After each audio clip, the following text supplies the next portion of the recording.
Assalamualaikum warahmatullahi wabarakatuh.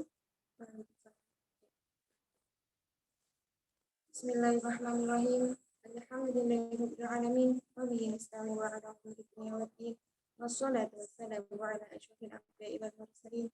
Sayyidina wa maulana Muhammadin wa ala alihi washabihi ajma'in. Amma ba'd. Yang terhormat Bapak Cahyadi selaku dosen pengampu mata kuliah etika bisnis pada pagi hari ini, serta teman-teman sekalian yang berbahagia. Pertama-tama, marilah kita panjatkan puja dan puji syukur kehadirat Allah Subhanahu wa Ta'ala yang telah memberikan kita kesehatan sehingga bisa mengikuti acara virtual Zoom pada pagi hari ini.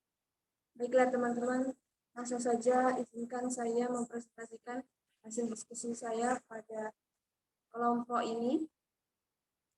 Perkenalkan, nama saya Iswati Arzalian yang 2103219 selaku moderator serta pembaca materi.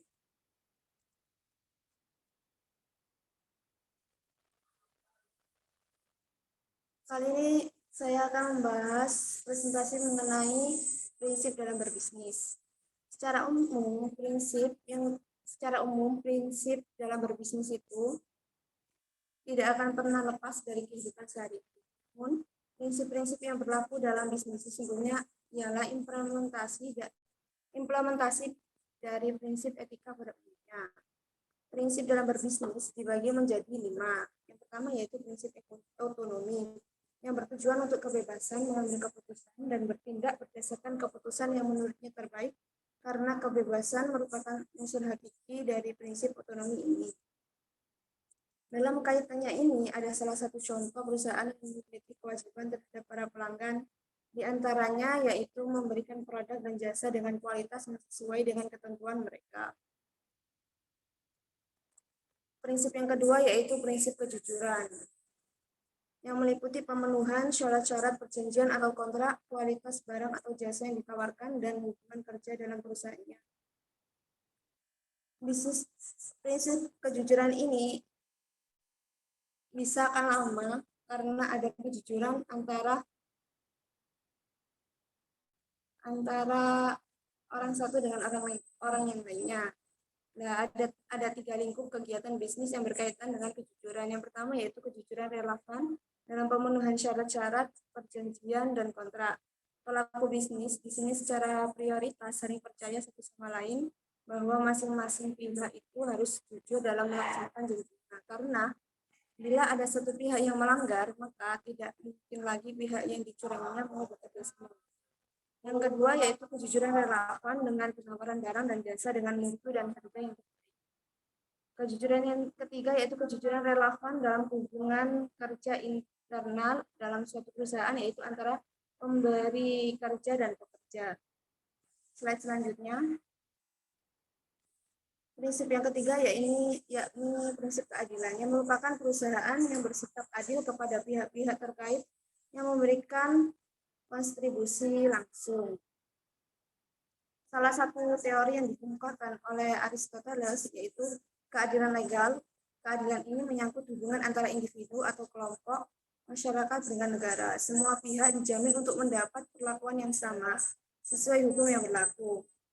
Keadilan komunitatif ini keadilan yang mengatur hubungan vertikal antara negara dan warga negara dan hubungan horizontal antar warga negara.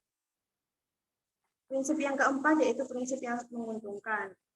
Prinsip ini menuntut agar semua pihak berusaha untuk saling menguntungkan satu sama lain. Prinsip ini dituntut dalam berbisnis.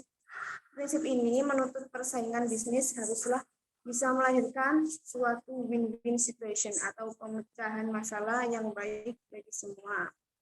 Prinsip ini menyarankan dalam berbisnis selayaknya dijalankan dengan tetap menjaga nama baiknya dan nama baik perusahaan. Menurut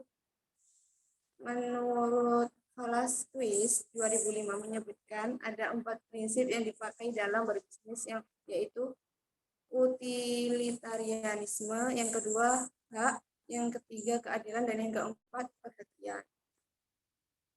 Prinsip yang kelima yaitu prinsip integritas moral. Prinsip ini menyarankan dalam berbisnis layaknya dijalankan dengan tetap menjaga nama baiknya dan nama baik perusahaan. Slide selanjutnya. Menjalankan bisnis secara etis dan bertanggung jawab. Dalam etika bisnis, nilai itu sangat penting. Dapat berarti apa yang baik dan apa yang buruk dilakukan oleh partisipan bisnis dalam mencapai tujuannya melalui berbagai aktivitas bisnisnya. Sebagai suatu organisasi, lembaga bisnis memperkerjakan orang dan nilai dalam bisnis dapat berbentuk nilai perseorangan atau personal value dan nilai-nilai kelompok atau group value dan organizational atau organization value.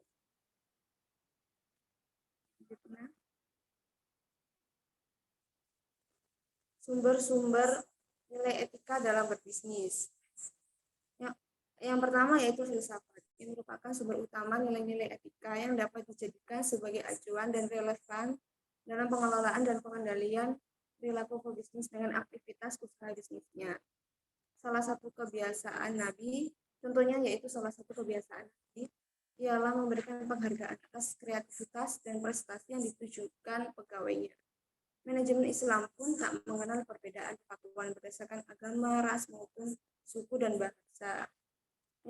Sumber yang kedua yaitu pengalaman dan perkembangan budaya. Bangsa Indonesia, sebagaimana bangsa-bangsa lain di Asia, memiliki ciri khas budaya, yaitu kekeluargaan, kerjasama, dan hubungan kekerabatan yang kental. Sikap tenggang rasa juga budaya di Indonesia, sehingga bangsa ini dikenal toleran dengan orang bangsa lain. Slide selanjutnya. Sumber-sumber yang ketiga yaitu budaya, identitas dan pengertian perilaku yang dapat diterima dalam masyarakat. Dan masyarakat ini mampu mempengaruhi nilai budaya dari berbagai sumber. Nilai yang dipengaruhi itu berasal dari budaya sekolah atau budaya agama maupun pengalaman hidupnya semasa masa kecilnya. Sumber yang keempat yaitu hukum, yang merupakan aturan hidup yang bersifat memaksa dan si pelanggar dapat diberi tindakan hukum yang tegas dan nyata. Hukum moral merupakan tuntunan perilaku manusia yang ditaati karena kesadaran itu bersumber pada hati nurani dan bertujuan untuk mencapai kebahagiaan. Sumber yang kelima yaitu agama, yang merupakan sumber dari segala moral dalam etika apapun dengan kebenarannya yang tidak boleh diragukan lagi. Orang-orang dalam berorganisasi bisnis secara luas harus menganut 4 nilai. Yang pertama yaitu sidik, yang artinya mereka harus jujur dalam berbisnis. Yang kedua yaitu tabligh, menyampaikan apa pendapatnya yang dirasa benar maupun salah. Yang ketiga yaitu amanat, harus bisa dipercaya.